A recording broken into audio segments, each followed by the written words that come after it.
With you. My name is Jim Hoff, and I am now connected with the Creation Evidence Museum down in Glen Rose, Texas. But before that, lived in Minneapolis, and then in Pennsylvania, Bethlehem, Pennsylvania. So I have a card if anybody wants one, but it's got my Bethlehem, Pennsylvania address on it. You can get one later if you'd like. But what I want to do tonight is to disabuse you of the idea that things can happen, very significant things can happen by chance. Chance can do very, very little. I remember one time I was thinking, I wonder if out there in the universe somewhere there's a whisper of somebody saying something, maybe saying my name. I am Jim Hoff, or something like that. And the amount of, I came to realize that that's just does not happen. And I want to give you start out with I got a brand new deck of cards here, I guess. I don't gamble. I don't drink other than beer-soaked brats because I'm from Minneapolis, and bratwurst soaked in beer is what you do there. But there's no alcohol in it anyhow. But cards are a very good way to show chances because everybody's familiar with them, and so you can get a good idea of chances from this. Is anybody here good at shuffling a deck of cards? I can. Can you? Okay. Well, I need to get these in random order. Let's see. All right. There. Watch it go. I'm not that great. Oh, it's fresh. Yeah, just open the package. So, Flex them a little bit. you know, one of the things that evolution says is that at some point some chemicals came together and produced life right from scratch.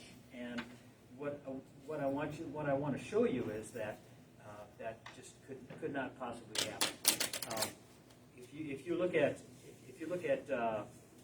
this deck of cards, for example, it's a very that's probably good enough because I'm not going to be doing anything spectacular with them. But I'm supposed to have two decks of cards here, one of them in order and one not in order, and I'm going to stealthily grab with a shuffle deck and pull it up and say, you know, the chance is very low that I would pull out the ace of spades right off the top of the deck, and then I would show you it's an ace of spades. Isn't that wonderful? And then say, yeah, but the king of spades, in other words, they're in poker order, you know, king of spades, there's a king of spades, which it's not because it's shuffled. But I'll pose a question for you. If there was a combination of this deck of cards that would cause the deck of cards to come to life, would we have found it? That's the question. You have people are shuffling right now. There's probably thousands of people, night watchmen, sitting at their desks, playing solitaire on their computers, nothing else to do, and so they're shuffling a deck of cards. And if any of those places where people are shuffling a deck of cards, if that deck came up in a certain order and would cause that deck of cards to come to life, would it have happened by now? With all the shuffling of deck of cards. What do you think? You think so, yes? Well, it never could happen. Never could happen? Okay, you don't think so? Oh, it looks like maybe I've got a wrong audience here. You're supposed to say, oh man, because what happened was I was at the Lehigh University, and it was right after the York, is it York, the county that had they put a blurb in or they made a statement at the beginning of each biology class saying that what you're going to be seeing here with evolution is a theory. It's not fact, and these things should be analyzed and dealt with critically. And so there was a lawsuit, of course, and they lost the creationists lost that lawsuit. It was people like Michael Behe from the Lehigh University, and he was probably one of the lead witnesses.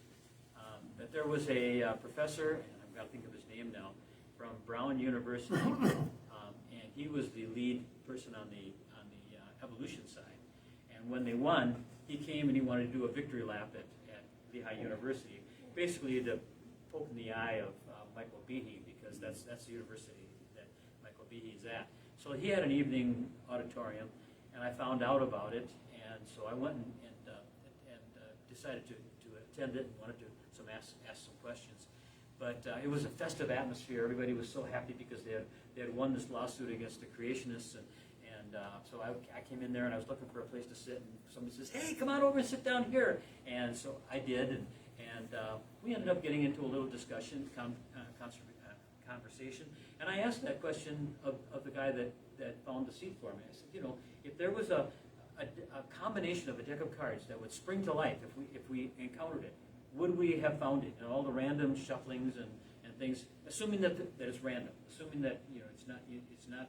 If you're playing solitaire and you just won the game, and so you've got all the ace, king, queen, hero of spades, and ace, king, queen, and so forth, and you just put them together, that's not a shuffled deck. But if you get them fully random, would we ever have found this combination that would spring it to life? And the answer is no, not at all. Now, what this guy, when I asked him the question, he gave me this kind of blank look and said, "Well, what are the chances?" He said, 1. In other words, it would certainly have happened. He was convinced that a deck of cards. Now, the thing is, that's not unusual, because for evolution to work, you have to believe very improbable things happen by chance.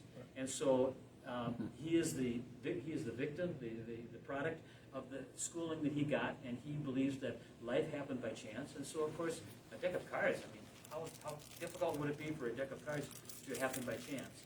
But do you know what now it's actually not, it's not a combination, it's what's called a permutation. The permutation is the way in which you can order like a deck of cards or something like that. The number of permutations, you know how you figure out the number of permutations of a deck of cards?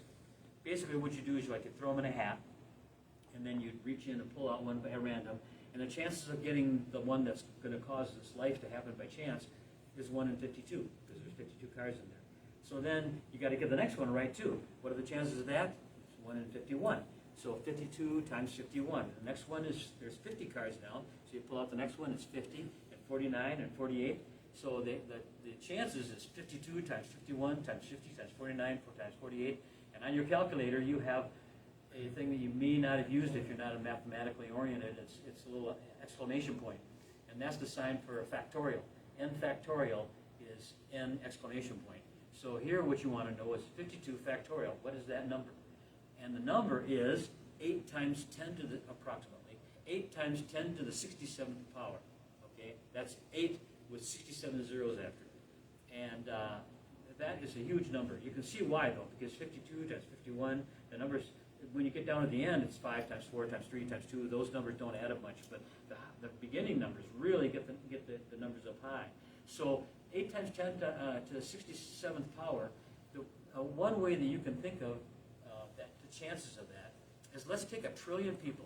Now, that's more people than have ever lived on Earth by anybody's count.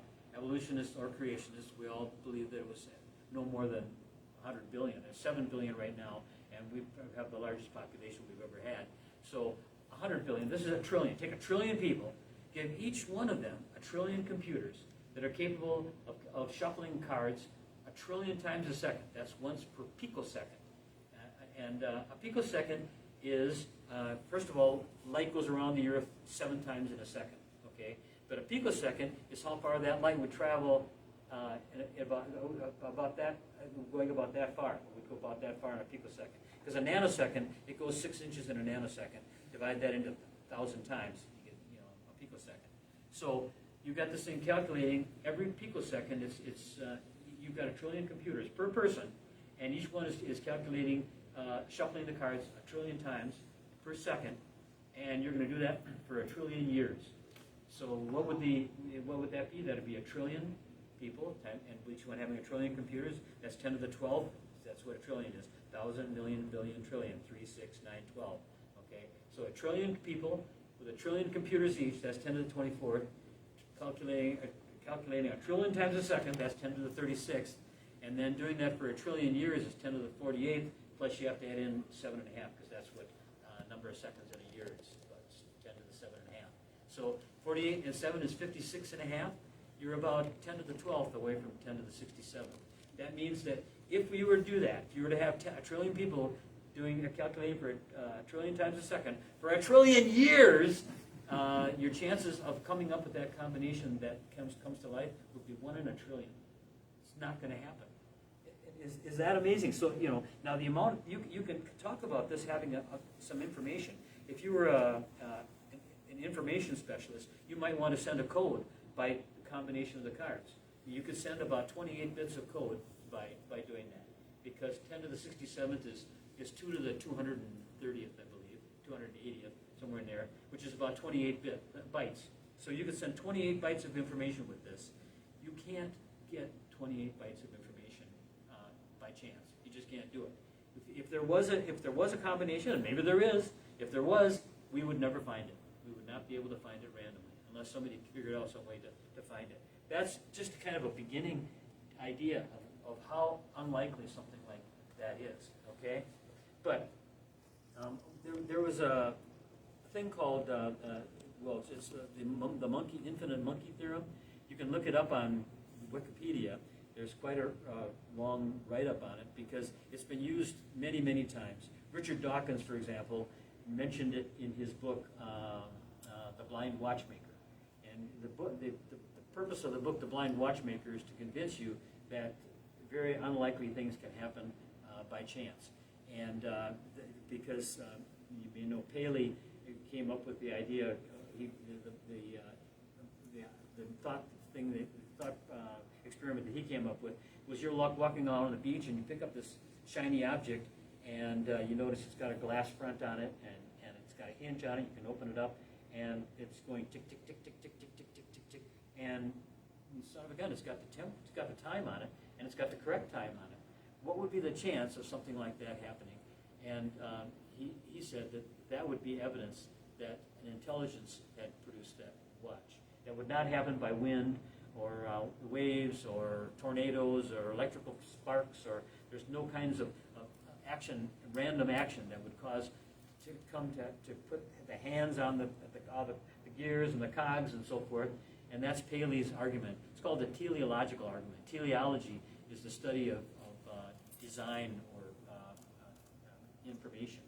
And so that's the teleological argument for the existence of God that Paley originally put forward.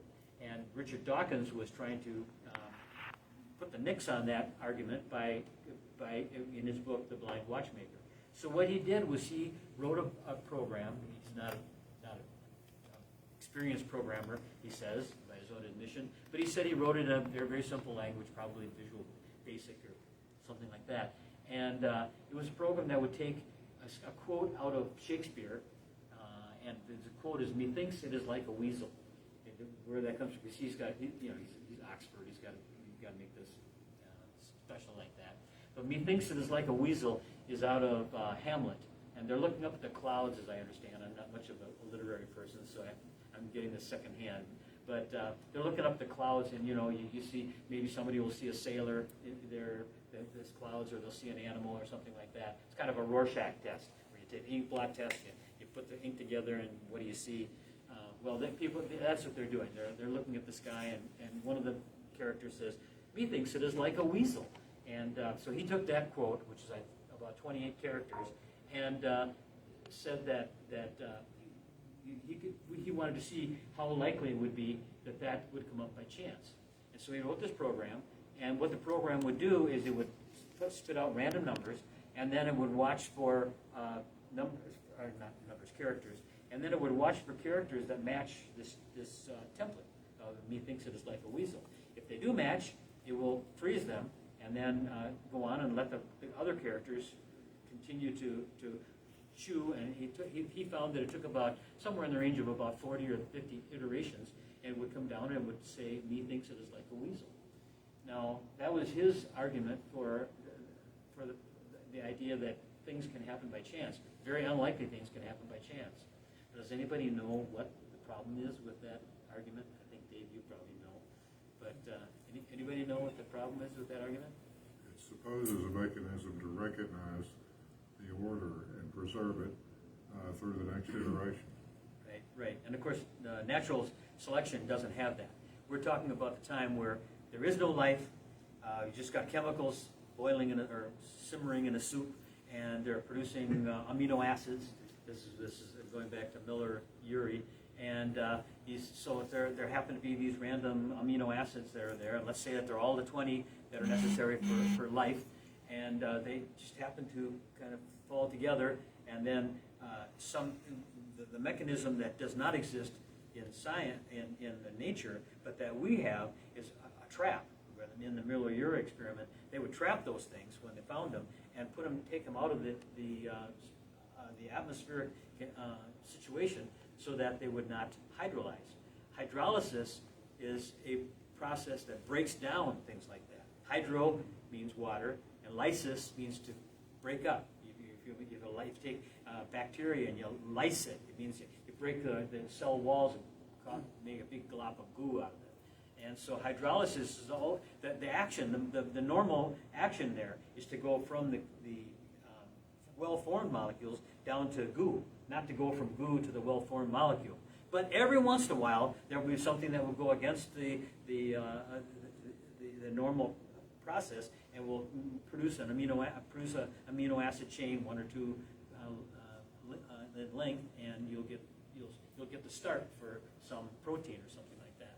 But it only goes so far, and then it will hydrolyze. It will fall apart and go in the wrong direction.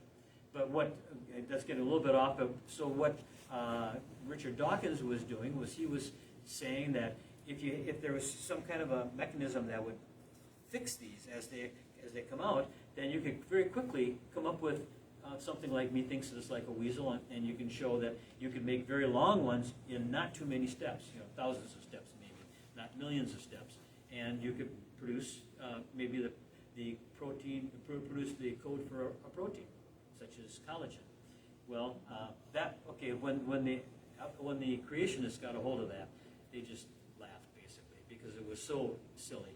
And Richard Dawkins refuses to give up the code that he wrote, so we have to guess. And I've written the code that does a similar thing, and I'll show in a little bit how that works. But it really was an embarrassment for Richard Dawkins to have said that this is any kind of thing that would cause something meaningful to come out of nothing like that. Well, so here I'm going to now show you the monkey and the typewriter, but I forgot to get this set up. Wait a minute. Let me see if maybe it's already set up. One moment, please. I've got to get the make sure we've got. Let's see, Bluetooth.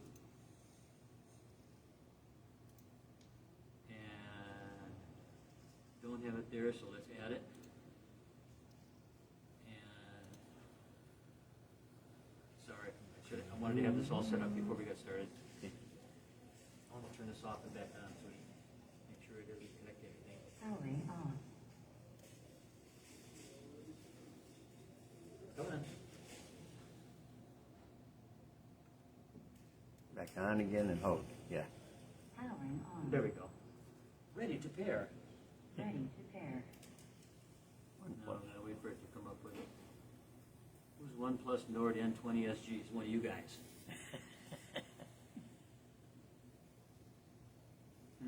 Come on. Well, that's probably it. I'm gonna have to get more specific than that, but I think that's it. There it is. Paired. Okay, done. Okay, because we'll need some sound. Okay, so what we're going to have here is I've written a program that will have a monkey and sitting down at a typewriter. Okay, we put 30 characters on the typewriter. The reason for 30 or 31 is because 31 squared is about 1,000. 32 squared is 1,024. So every time it types 2 characters, the chances of doing that is 1 in 1,000. 1 character is 1 in 30, 2 characters is 1 in 1,000, 3 is 1 in 30,000, 4 is 1 in a million, and so forth. That's the way it goes. So that's why I've got the 30 characters. So let me find it here, and we'll get it started. Visual Basic. Visual Basic. Okay, so there's our monkey typing away on the typewriter, and he's trying to type, methinks it is like a weasel, as Richard Dawkins had. Now, the information you can get off of that, I get to use my handy pointer. We've got the pattern, and then mash it. It hasn't mashed any characters yet. The typing rate, I'm asking for 1 character a second, and then the bottom one tells how many characters we type, 29, 30, and you have to type about 30 characters before you get a hit on the average. But this time it's taking a little bit longer. But just in the interest of time, we don't want to sit here and look at this too long. So I'm gonna speed it up. I can double it each time. Okay, so now we're going to double the speed, and we haven't hit an M yet. Well, let's speed it up some more. Yeah, Oh, I found it. Okay, and I accidentally started it back up after this. But there's the M, that in green, okay? So now, in order to type me, it's got to type an M 30 times. It'll type MJ, MQ, ML, MR, M underscore, MO. If I'm going to type, it'll hit on ME, okay? So let's let it keep going here. How many have we got so far? We got about half of them. Okay, we're now at 8 characters a second. Up to 16. This can get kind of painful on the ears. Let me turn it down a little bit.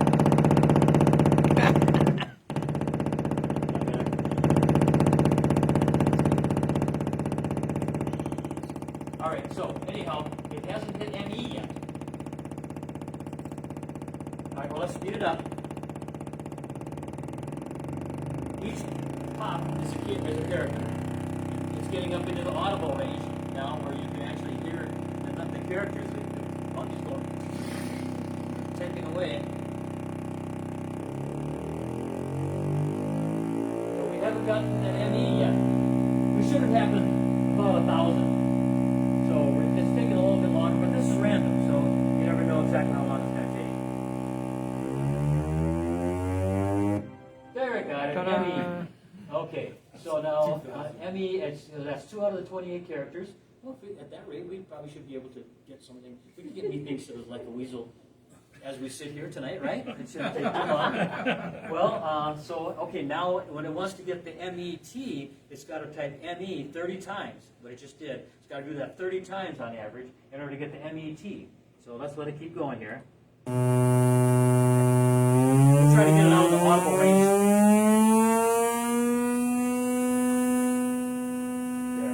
Okay, so now we're looking for MET.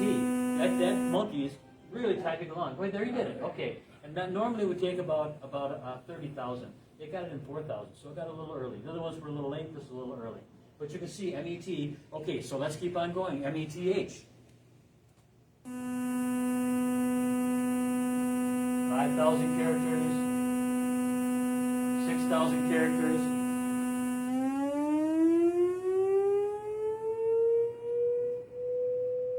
MET, I see some METs, but we got to do that 30 times to get the METH.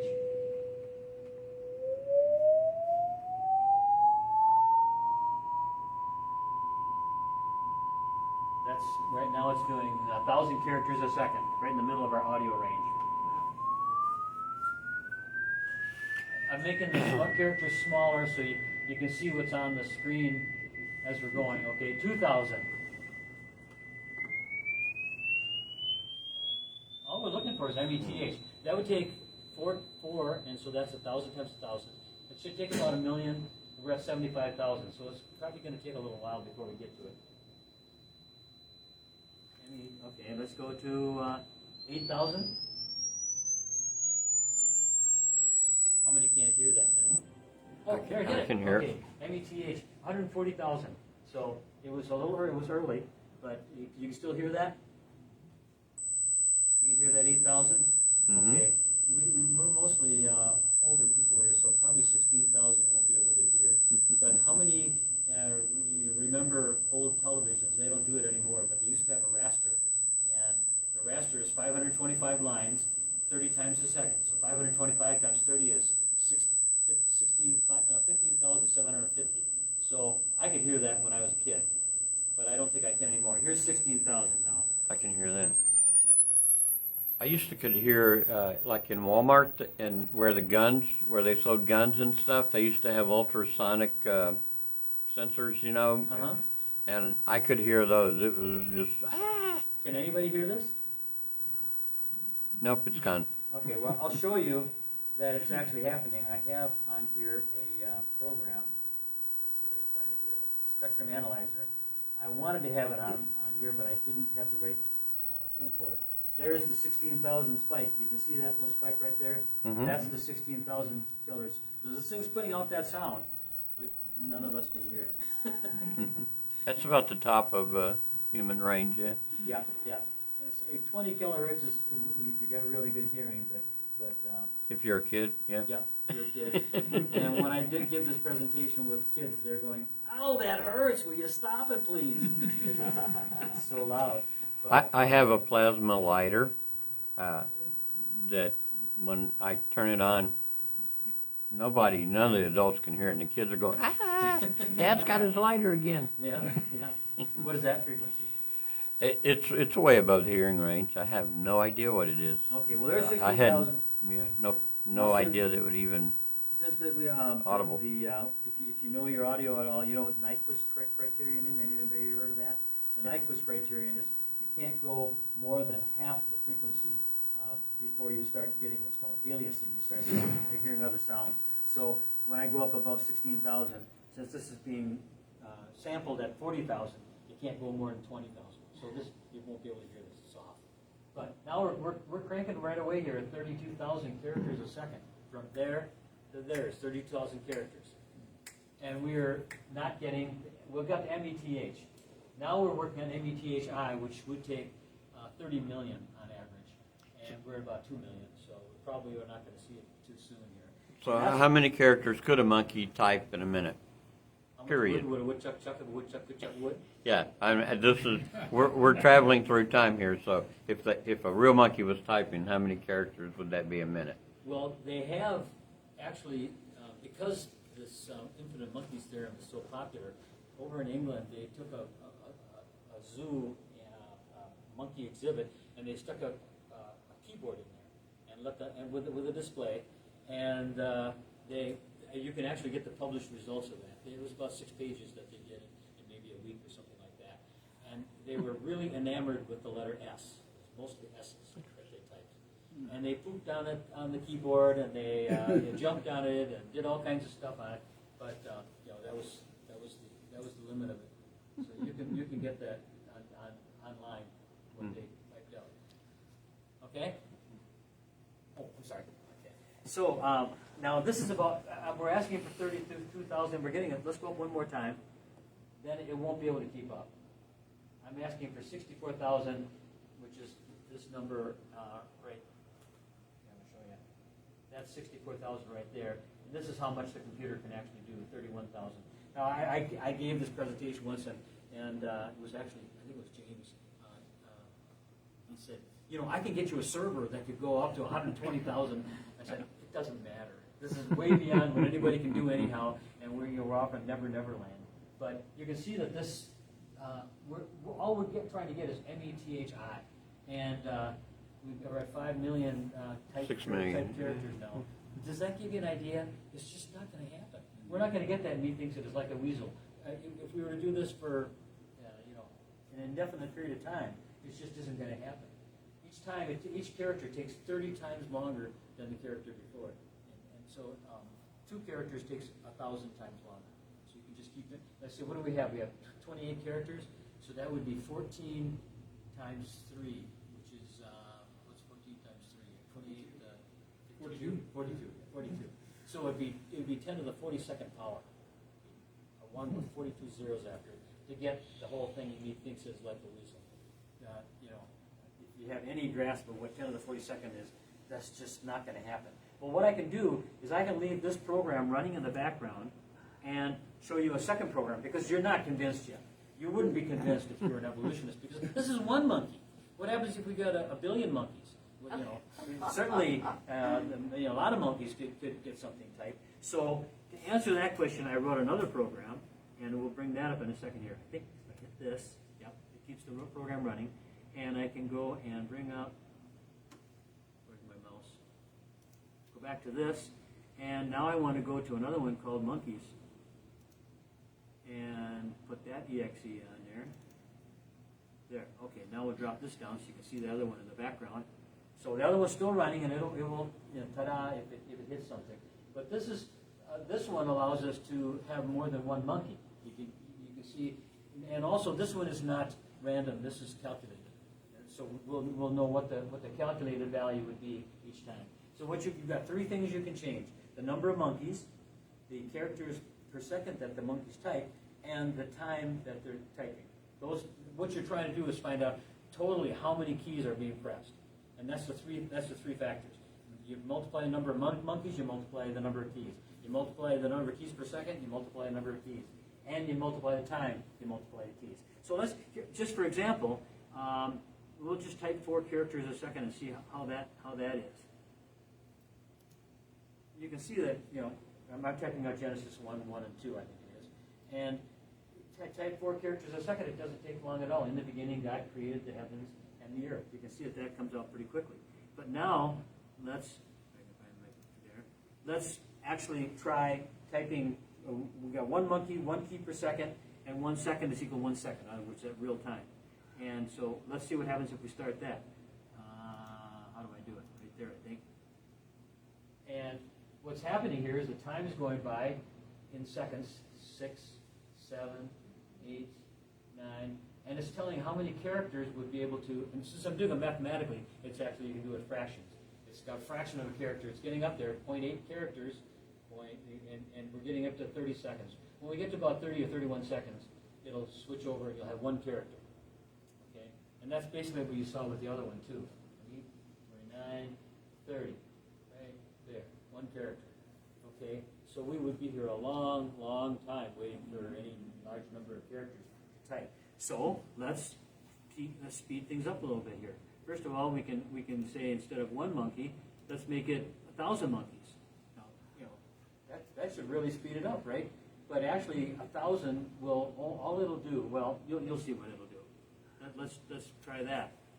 See, you get the I in the end pretty quickly, but now it gets bogged down. You can see that what's less than a character is happening pretty much the way it did before. But you got the I in the end.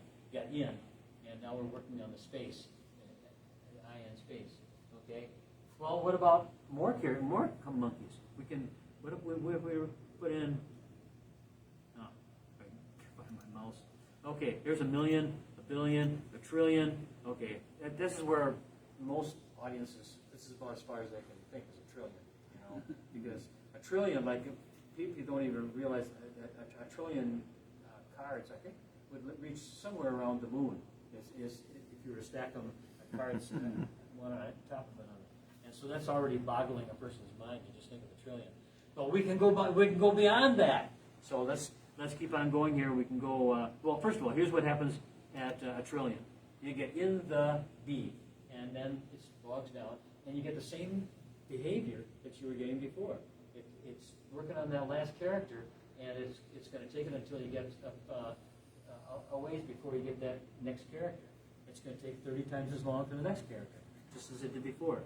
Well, so this is where I can have fun, especially with young people. Quadrillion, quintillion, sextillion, septillion, octillion, nonillion, decillion. These are off of Wikipedia. Undecillion, duodecillion, or duodecillion. What's that? Google? What's that? The Google is infinite number. Yeah, there's 2 spellings of Google. Google is 10 to the 100, and that's Googol. The company is Google. I don't know if they did that on purpose or what, but They said they did. Google is 10 to the 100, and this will go up to a Google. So, okay, duodecillion, tridecillion, quadridecillion, quintudecillion, sextudecillion, septendecillion. By the way, why is September? Septen should be 9, right? No, it should be 7. It should be 7. Why is it 9? Why is September the 9th month instead of the 7th month? And October should be the 8th.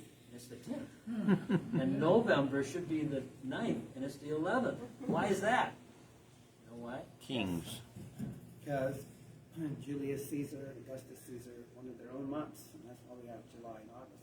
They added July and August, and so everything got pushed out, so September became the 9th month instead of the 7th month. They wanted their months to have the maximum number of days. So that's why this month has 31. I mean, they're guys. Come on. You gotta be able to give them that.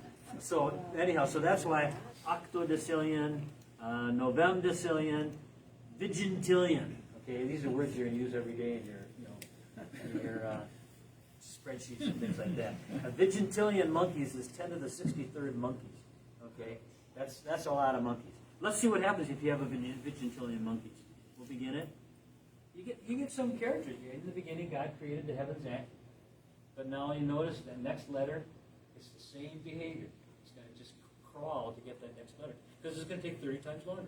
And the next one's going to take 30 times longer than that. Okay, well, we can keep on going. Vigintillion. Okay, now we got to go over 10 to the 70th. 10 to the 80th, that's the number of particles in the universe. Okay, so if you had as many monkeys as particles in the universe typing at 1 key per second, then here's how much you'd type out. In the beginning, God created the heavens and the earth. That's it. And then now time is these 10 to the 80th monkeys are getting many seconds to get to the next character. All right. Well, let's keep on going. 10 to the 80th, 10 to the 90th. By the way, notice that the program in the background's just cranking away. And I can move this. Oops. I can move this so you can see what it's doing behind it. And we got 20 million. It should take around 30 million on average to hit that thing, METHI. Aye. Yeah. So we might get it before our program's over here, but that's about it. Okay, so anyhow, so now we got 10 to the 90th. Where's my mouse? 10 to the 100. One Google of monkeys. And so what does that look like? In the beginning, God created the heavens and the earth. The earth, whoop, and it's stuck again. No matter what you do, it gets stuck. It does so many, and then it gets stuck. Now, that's kind of interesting.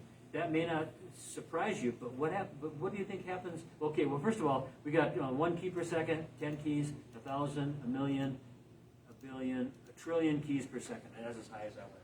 So a trillion keys per second. So each monkey now, of a Google of monkeys, each one is typing a trillion keys per second, and that's how much you can get out, is 74 characters.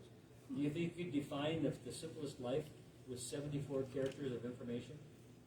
I don't think so. But this is the kind of thing that, for instance, that I'm sure he was a professor that I talked to. He got me that blank look and like, well, of course, we would have found every combination of a deck of cards by now easily, many times over.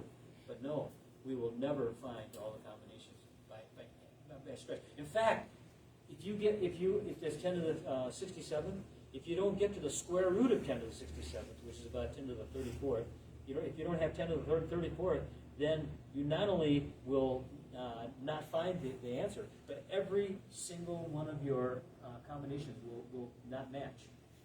You will never find the same thing twice. And we don't even come close to 10 to the 34th. If you were to say we've been shuffling cards a trillion times a second for 1,000 years, and that's 10 to the 12th, and 1,000 years makes it 10 to the 15th, we got to go 10 to the 30th. We don't even get close to that. And so every time you shuffle a deck of cards, you find a new combination that's never been found before. Every time. That's why the casinos are so... Yeah.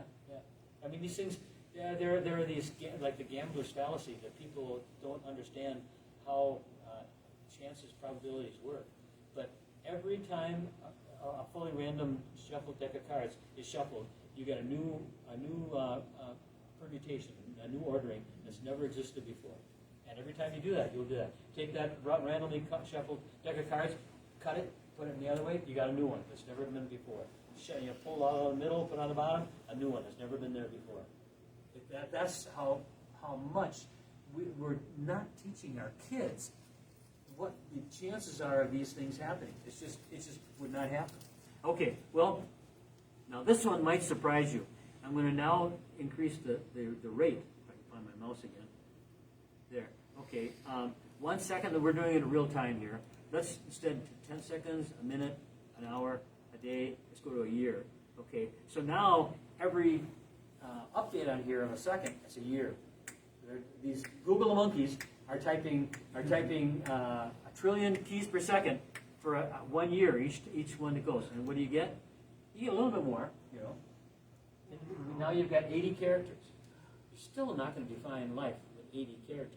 That's just not. By the way, remember the deck of cards gives you about 28 characters. So we're well beyond with a deck of cards, but still, that's you're not going to get it. And you notice how you get that same, even though now each time is a year, every time is a year, it's still, the characters crawl.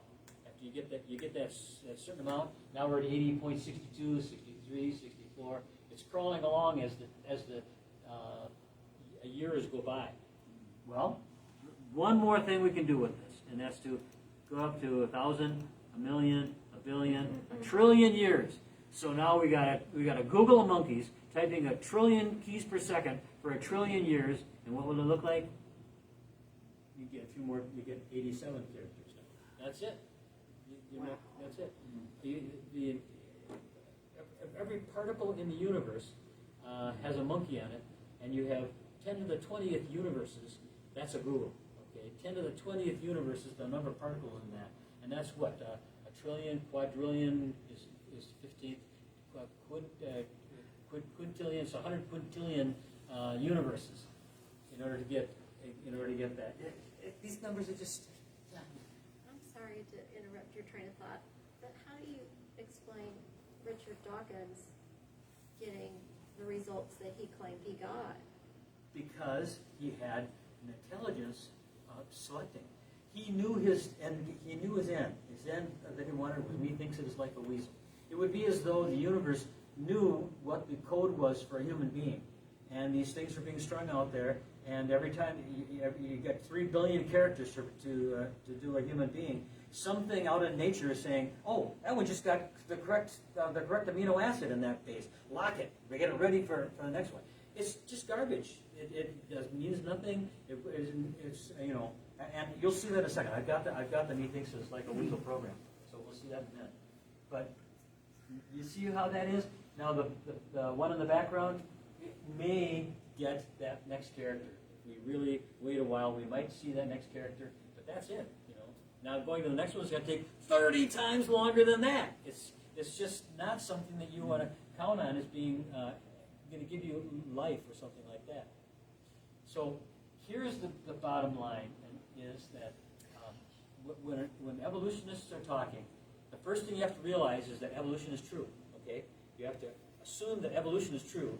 Now, no matter how absurd the results come out, the fact that evolution is true means that's what you have to accept. And so you can see. I'm trying to make sure that you can see the screen. I'm sorry about that. But that's the way the thinking goes. Now, I have a relative who is a PhD chemist, and so I've been trying to get her to read John Sanford's book, Genetic Entropy, and it's been like pulling teeth because she just doesn't want to know. She doesn't want. She's come and visited our place and went to the museum. Thought it was a very nice museum, but she doesn't want to be connected with it, and she just want to discuss this. Now, that's not the way science usually works. Even Darwin, in his book, was very much asking people to criticize his theory. And he criticized his theory himself, and that's proper. And what you want to do is to try to break your theory. You want to try and come up with things that will make it not work. But that's not the way it works with evolution, because they want it to work. It has to work in order to eliminate God, and that's basically it. Now, I don't mean that everyone who's an evolutionist hates God. My relative does not hate God. She's a Christian, but she thinks, according to the way she was taught and got her PhD, was to have to come along to get along, and so she doesn't want to be convinced. It would make things very difficult for her if she was a young Earth creationist. All of a sudden, she would lose all kinds of street cred or cred at her. She has a very good job, and if she was a young Earth creationist, they'd think she was like a two-headed, whatever. So she doesn't want to hear it. But we sat down and last time she was at her house, and I said, science is supposed to have, in order to have a scientific theory, you're supposed to have some outcome that would falsify your theory. It's got to be falsifiable. It's got to be verifiable and falsifiable. Verifiable means you've got to be able to go out and run tests and have things that show that the theory is true. But it's also going to be some test that you could run, and if you got the wrong answer, it would mean your theory was false. So last time she was there, I asked her, what would be the falsifying test for evolution? What test could you run? And if it came out this way, it would mean that evolution was false. And there was about 20 minutes of silence as she tried, not 20 minutes, 20 seconds of silence as she tried to think of a test that you could run, because there is no test that you can run. Evolution explains everything, and of course, who's the guy who is the father of the scientific method back in the 50s? He said, if you have a theory that explains everything, it explains nothing. For example, one theory that we could have that would explain what's going on here and what's doing is that I'm dreaming. My dreams can accommodate any input that you would give it. You could have a meteorite fall through the ceiling. That would be okay in my dream. Any possible thing. There's nothing that would falsify, make you say, no, you're not dreaming. Okay? And you probably often thought about that. Well, you slap yourself. Well, actually, no, you can't slap yourself in a dream and have it get you out of it. You feel the pain, and that would be the end of it. You'd still be in your dream. But, yeah. Einstein, I think, is credited with saying a good theory is one that you can disprove quickly, so you don't have to wait around for someone to disprove it. Yeah, you should. Get on. And in fact, Darwin himself was very critical of his own theory. He had chapters in his book of problems with his theory that had yet to be taken care of. One of the problems, he said, was the lack of transitional fossils in the fossil record. His explanation for that was that we haven't done enough digging yet, and as we do enough digging, we'll find those transitional fossils. Now, where it's 150 years later, we've dug and dug and dug and dug and dug and dug, and we've got these just storehouses of fossil evidence. No transitional, nothing to speak of. Now, what is a transitional fossil? If you're talking about a horse and a mouse, something that kind of halfway in between a horse and a mouse might be a transitional fossil, but it's not. It's just another animal. Or instead of I got a big horse, a small horse might be a transitional fossil. No, it wouldn't be. It wouldn't be. You see what I'm saying? A transitional fossil, they should see layer after layer after layer after layer, and something like dinosaurs turning into birds, as they say, happened. You should see suddenly they're sprouting wings and they're laying eggs and that kind of thing. But you don't see any of that. And by the way, besides the feather, there are some incredible things wrong with the dinosaur to bird thing. One of the biggest ones that I think is interesting, most people don't realize what the bird lung looks like. The bird lung is not an expandable, contractible one like ours. Instead, it's a fixed cavity, and they have other cavities, bladders inside their bones and other places in their body that allow them to. I'll actually bring up a program to show you that. But let me see. Well, okay, so this one here, we've now gone 462 trillion years, and we're at 89.44 characters. We're zeroing in on that 90th character, and after many, many trillions of years, we might actually get it. But you can see it's not even moving. 89.44, and it's not even going up because it's been running a while, and it just slowly crawls. So they're 89.45. See, we're not even going to get to the 90th one before tomorrow morning. Well, like how many characters would you say be equivalent to a strand of DNA?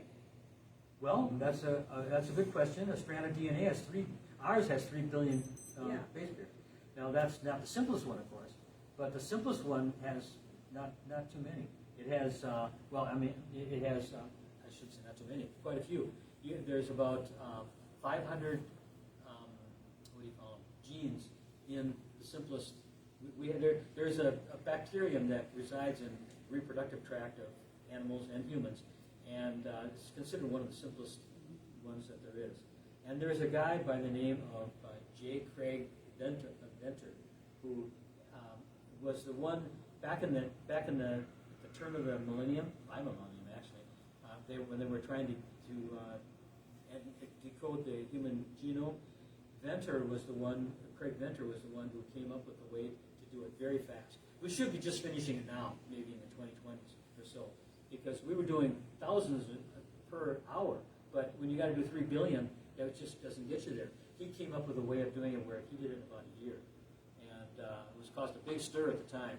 But so Craig Venter went and got his own laboratory, and he was going to find out the simplest life form that could be. And he thought it would be quite simple. He started with this very simple, was about 525 genes in this very simple bacterium, and he did knockout experiments. And what a knockout experiment is, you take out a gene, you kill it so it doesn't work, and then you see if the thing lives.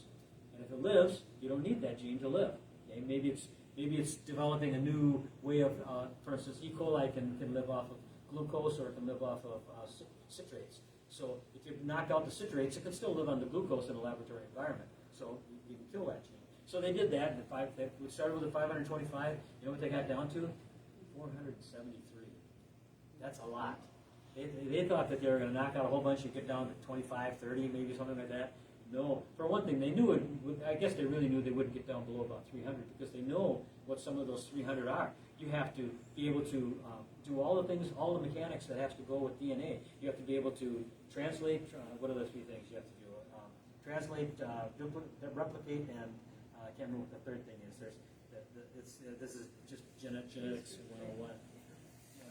But anyhow, it takes about 300 just to do those processes. And so, he was hoping to get down close to that 300. He got to 473. And the thing is, of those 473, about a third of them were, they had no idea what they did. The 2/3, they could kind of get an idea. There's things called ion pumps that go up in the cell wall and will allow things to go in and out of the cell that are necessary. Some things come in and some things go out, and they'll run off of ATP and force things to go in the right direction. So they knew about that. But a third of them, they didn't know what they were. And worse than that, of those third that they didn't know what they were, about half of them looked like something that they didn't know what it did, but it had a similar shape. Maybe it was an ion pump, but they didn't know what ion it was pumping, something like that. But there was another third, half of those, which is a sixth. A sixth of them were they were clueless as to what they did. And so this guy, Craig Venter, who was the top in his field, said it was very humiliating, very humbling. He said, there must be something about life that we don't understand. And at the end of the article that I read about it, this was about 2015, he said, it's probably like the whole thing is like an orchestra. And all of the parts have to be there in order for it to work. Yes. Now, that's true, but you know what that says about evolution. It says you aren't going to have that whole orchestra there in the first living thing. The first thing before you have life, you're going to have an orchestra of 500 genes all work together. No, so this really shows that evolution can't work, but it's never reported that way. Okay, but anyhow, so that's that. Okay, now let me see how much time do we have. Do you have to finish at 8, or how do you want to do it? A little bit. Keep going for a while. Okay, Another trillion years. let me show you the. Okay, we'll just keep these things going in the background again. Now I've got a program here. I never find the mouse. Bring it down to the bottom right corner. There we go. Wonder why. There. Okay, there's another program here called Weasel. And I'll show you what that does. Okay, there is Richard Dawkins' thing he wants to type. He thinks it is like a weasel, 28 characters. And each time you run the program, it's got a random number generator, so it generates a random string. This particular random string happened to have one match. And a weasel matched, so it's in green. The rest of it's all red, that means it doesn't match yet. And now you can step through this, and you can see how long it would take, according to what Dawkins did. And as the yellow means that it changed it to something, but it wasn't the final answer. But it's a little bit hard to explain, but I tried to do exactly what Dawkins did. So it took me 32, okay? It usually takes 30 to 40, somewhere in that range, to start again. Here's the second one. And this one doesn't have any sound. I gotta get some sound for this. But that's when you're already telling it where it has to go. That's right.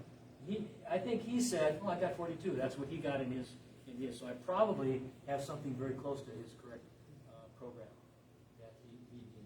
But he won't release it. But at any rate, you can see what's happening here is you've got a template. we want to get methinks it is like a weasel. And you get a character. This one started out with a T. The T and it was already a match. And you just keep now you lock the T, and then you change the other ones, and some other one will come up, and you just keep going down the line like that. Okay? So you can take a very large thing, like I've got some other target phrases. How about now is the time for all good men to come to the aid of their country? Aid of his country, I should say.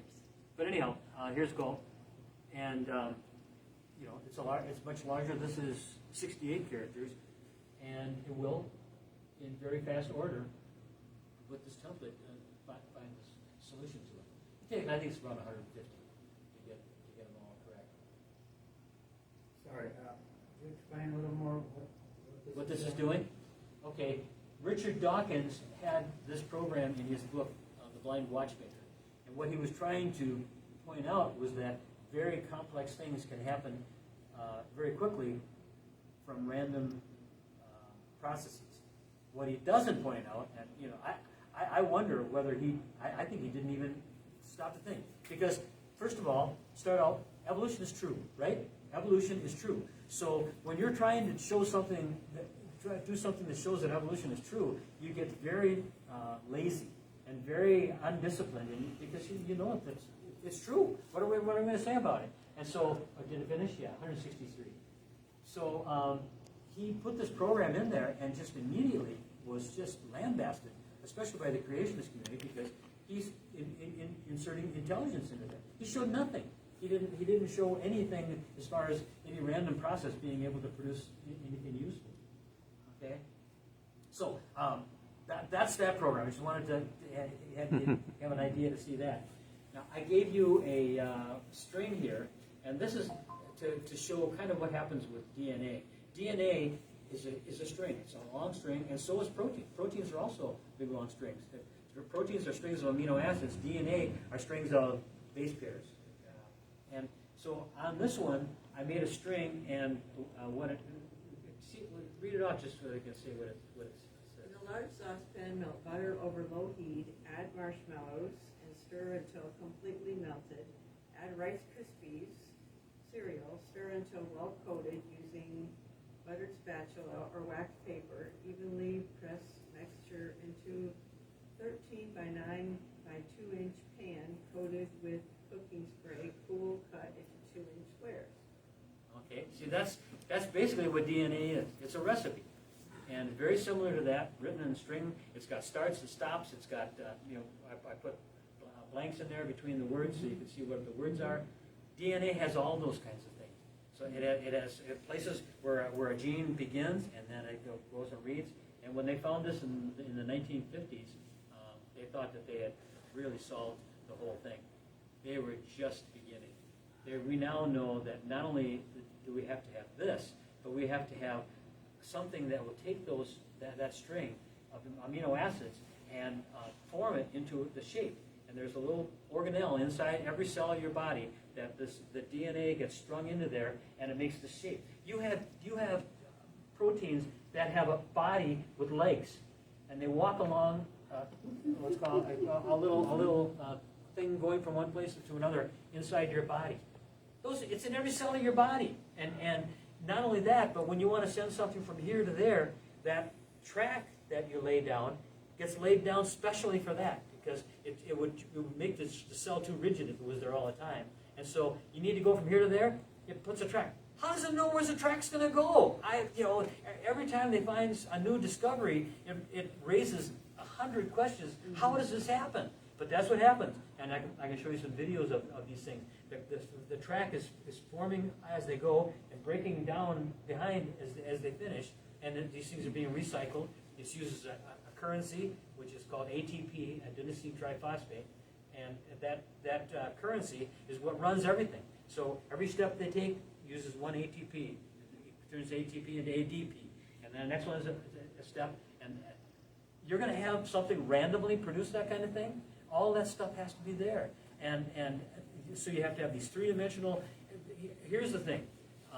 If you look at Romans chapter 1, it says that all of us, in verse 20, it says that nobody doesn't believe in God. Everybody knows that God exists. what they do is they suppress the truth. That's what it says. They suppress the truth in unrighteousness. And so what's happening there is that where's I going with that? I can't remember where I was going. Oh, I know. You can make a theory. You can make a theory out of that. That means that the most intelligent, trained, educated, PhD level microbiologist has the evidence they need. He needs to know God. And from what I see in microbiology, that's definitely the case. The more we learn, the more we realize. But it also means that the 3-year-old has all he needs. So a 3-year-old will pick up an acorn and say, "That can turn into a tree? Only God could do that." Okay, he's got that. Now you give it to the evolutionary biologist, and he'll say, "Well, we know how an acorn turns into a tree, and he'll have all the different mechanisms, but still, it is so complex. The more we learn, the more we find out we don't know." Like I say, when they first found what they call the genetic code, which is the way that these codons are in these materials, they thought they had it solved. Every year we come up with, now we have what's called epigenetics, which is genetics on top of the genetics, where there's new layers, and everything that they thought was a junk DNA, they're finding it is needed in order to do it, which should be, anyone should realize that that's the case, because there is no junk DNA in there. It's all real stuff. Well, anyhow, so let me just show you a couple other manipulables. This is supposed to be like a protein, and the proteins have hydrophilic and hydrophobic elements on these proteins. Hydrophilic ones want to be near the water. Hydrophobic ones want to be away from it. So they kind of hide themselves. So I've got magnets on here, and you can click these magnets together, and you can't do as much as you can do, the proteins can. But you can make a three-dimensional thing out of this by putting those together. These are bath animals you can get from Amazon. But this is the idea. This is what a protein looks like. Now the DNA, I got here the DNA for. Well, first of all, let me show you this. This is what your DNA looks like. It's in pairs. Instead of being a single string like that is, it's in a pair. And every time on here, the way I've got it colored is red always pairs with pink, and black always pairs with white. So you've got red, pink, black, and white, and that's the A, C, T, and G of the genetic code, and so that's what it would look like. Now, how does this compare? Our body has 3 billion base pairs, which would be 750 million inches long, which would be 63 million feet, or 12,000 miles. So the code in each one of your cells, if it was this big, would go halfway around the world. So you got this thing coming in. So I need to make a protein. I need to make a collagen molecule protein. Where would I find that? Well, somehow it knows to look just beyond Paris. Down in a small village that's 50 miles from Paris. Look in the farmer's field there, and you'll find the code for the collagen. How does it do that? You know how they do it? There's what are called histones, and histones are in all your cells. They're proteins, and the DNA is wrapped on these histones so that only certain things are exposed. And depending on what kind of cell you have, if it's a skin cell or a liver cell or a blood cell, different things will be exposed, the things that cell needs. Can you imagine what kind of a monumental job that would be to make that work that way for every cell in your body? There's like several hundred different cell types in your body, and each one is different, and each one is different than any other animal. So, just to give you an idea of what by the way, this thing has been running for quite a while. This is what I had that thing set up for. It's going to smoke my computer. That's what that was for. I didn't do it at the time. I should have, but I smoked my computer by having it run that thing so fast and so long. But here You let the smoke out. But it's safe. It's stuff they use in performance. Mineral oil. Like that. Huh? It's mineral oil. Yeah, it's this right here, glycerin. But here, would you take this and start walking towards the back of the? This is the gene for collagen. Okay. Would you want to grab that and go back with that here? You're next. One more. There you go.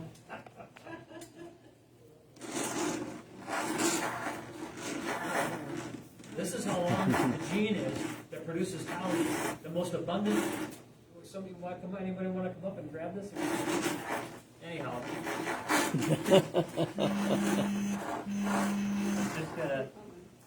This is really great for the kids. They can see. This is how complex the code is to produce a collagen protein. Am I getting close to the end here?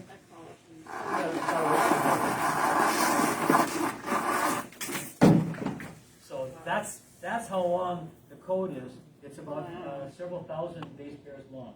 And by the way, you might want to inspect it because there is actually, one of the students told me, there is a place where I didn't get that string threaded through, so there is actually a mutation on this code.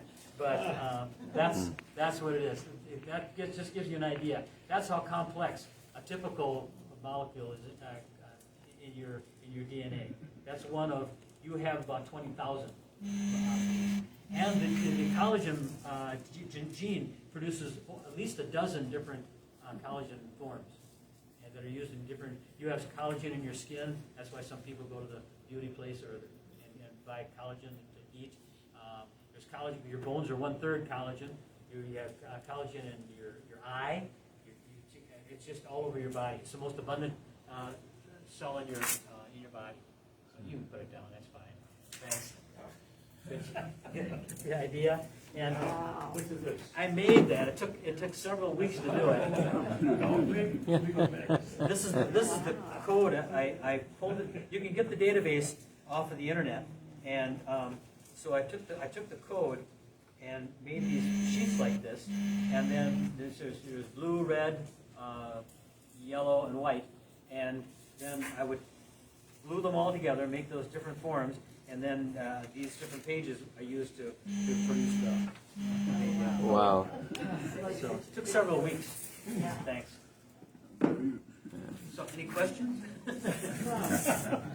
All hobbies border on insanity and cost more than we're willing to admit. That's right. That's right.